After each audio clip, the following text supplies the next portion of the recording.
আমরা দেবী দুর্গার আরাধনা করি, কালী পূজা করি, জগদ্ধাত্রী পূজা করি, লক্ষ্মী পূজা করি, সরস্বতী পূজা করি।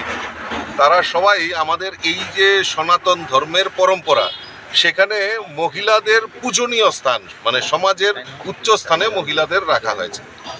আর বিশেষ করে আরেকটা ইতিহাস আমাদের জানা দরকার, যে আমরা উত্তর পূর্বাঞ্চল 7 সিস্টার বলি, ত্রিপুরা, আসাম, মেঘালয়, মণিপুর, মিজোরাম, এই যে সারা ভারতবর্ষের মধ্যে মহিলাতান্ত্রিক অর্থাৎ মহিলা ডমিনেটেড এই নর্থ ইস্ট ছিল।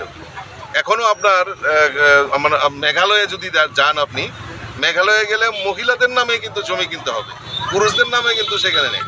এবং মহিলারাও স্বরোজগার হয়ে সেখানে বিজনেস থেকে শুরু করে সমস্ত বড় বড় ব্যবসায়িক প্রতিষ্ঠান কিন্তু মহিলারাই পরিচালনা করে। নাগাল্যান্ডেও তদ্রূপ রয়েছে এবং এই ত্রিপুরা রাজ্যেও দীর্ঘদিন ধরে আমরা এই মহিলাদেরকে দাবিয়ে রেখেছি।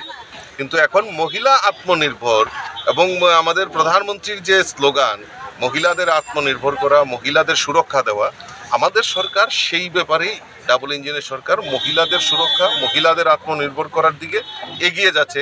তাই মহিলাদের একটা কনফিডেন্স তৈরি হয়েছে যে না, আমরাও পারি, আমরা নারী, আমরা সব পারি।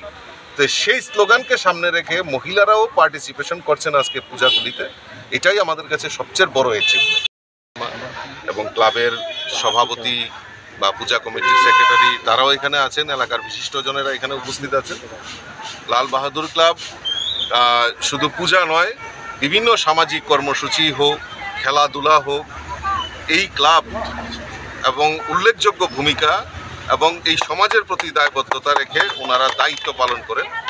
আমরা করোনার সময় যদি দেখে, ওনারাও এই দুস্থ পরিবারের পাশে দাঁড়ানো, এবং শুধু তাই নয়, রক্তদান শিবির থেকে শুরু করে বস্ত্রদান, দুস্থদের পাশে দাঁড়ানো, এলাকার যারা গরিব ছাত্রছাত্রী আছে তাদের পাশে দাঁড়ানো।